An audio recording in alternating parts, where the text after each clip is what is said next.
Tide gets another big win against Wisconsin. It's time to hand out some game balls. We're going to do that in 15 seconds.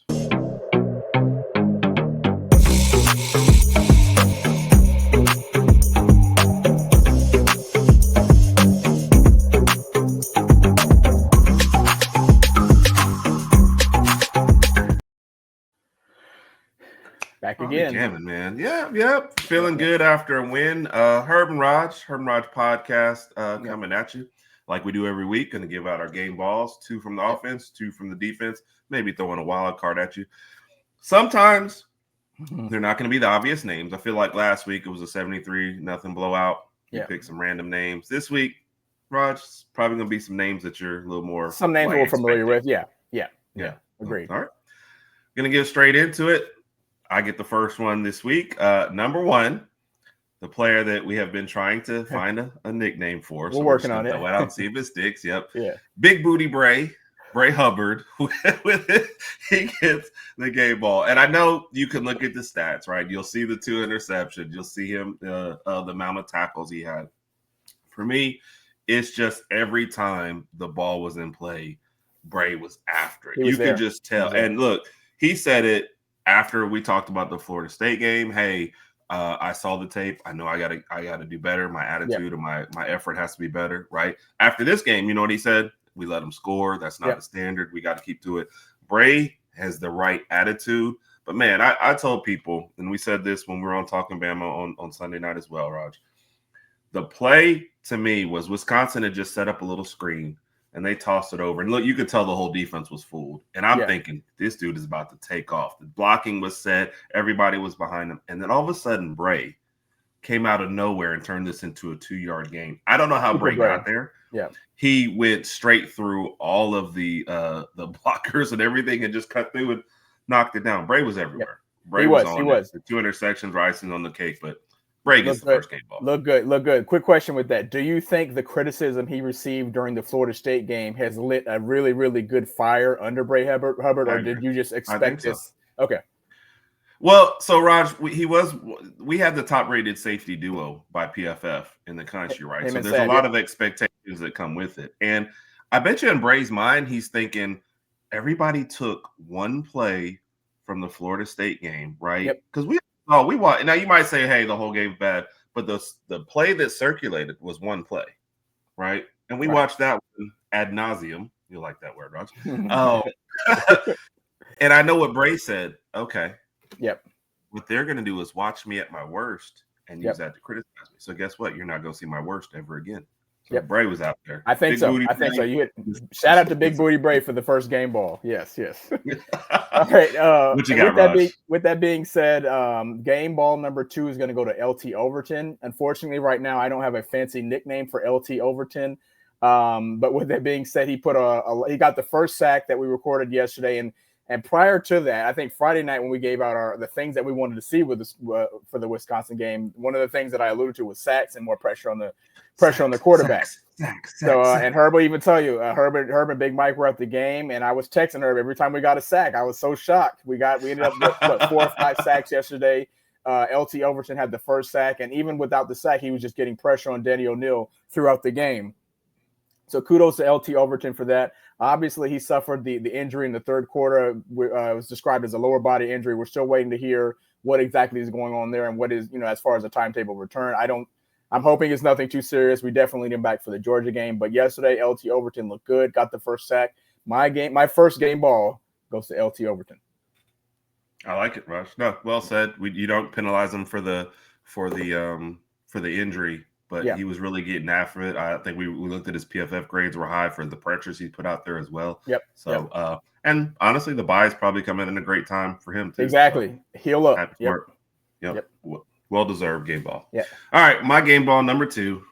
We avoided it last week because it was obvious and it was a 73, right? But Tyrone Cornelius Simpson. Yes. Gets game ball number 2 for me. You look at the yards, 382 yards, 4 touchdowns, the accuracy, 5 incompletions. Guess what? 2 of those were drops. One of them was surely another touchdown. Yes. The other one was a first down and a huge play. Yeah, the other one, he had a lot of room to run. Could have maybe went for a touchdown, but it was that was a definitely catchable. Both of those were definitely catchable balls. Yeah, go ahead. Yeah, that's the biggest thing about Ty, man. He was our leading rusher with only 25 yards. The sack yardage, takes away from that, and that's a whole nother issue to talk about. But he used his legs effectively. Yes, he did. Stepped up in the pocket. He set protections well before the snap. Ty he's just doing all the things you want from a leader, distributing the ball well. He's putting the ball into some harmful spots, but it's like the receiver is the only one that can catch it. So yes. Cornelius Simpson. Kudos to Ty. Game. Kudos to you, sir. Kudos to Ty. He's looked really, really good over the past 2 weeks. I'm loving what I'm seeing for Ty. It looks like he's becoming more and more comfortable in the pocket. To your point, really decision making is getting better and better. I like what he's doing when he's scrambling. He realizes how elusive and how fast he is on the ground. So if it's an extra 3 or 4 yards, he knows he can get him with his legs, and he's not willing to lower his helmet and kind of get that extra yard. So kudos to Tyrone Cornelius Simpson. Last game ball that I'm going to go ahead and distribute goes out to Mr. Ryan Hollywood Williams. I think this is a huge bounce back game for Ryan Williams. Obviously, he missed last week with the concussion. Didn't look so solid in the Florida State game. Had a few drops there. After that game, people were questioning his heart, his mentality. They were questioning, was he overhyped coming into the season? Yesterday, he showed out that the hype is real. 5 receptions, 165 yards, 2 touchdowns, and to Herb mentioned there should have been 3 touchdowns and a few more yards, but he had that one drop pass in the end zone. I can overlook that. It is what it is. He dropped the pass. He made up for it. Had that one fantastic touchdown where he caught the ball right there on the corner. Did a nice little stop juke move on, shook 2 Wisconsin guys, ran in for the touchdown. I love what I saw from Ryan yesterday. It reminded me of what we saw from him in the first 4 games of last year. Yes. I just hope that he can maintain this consistency.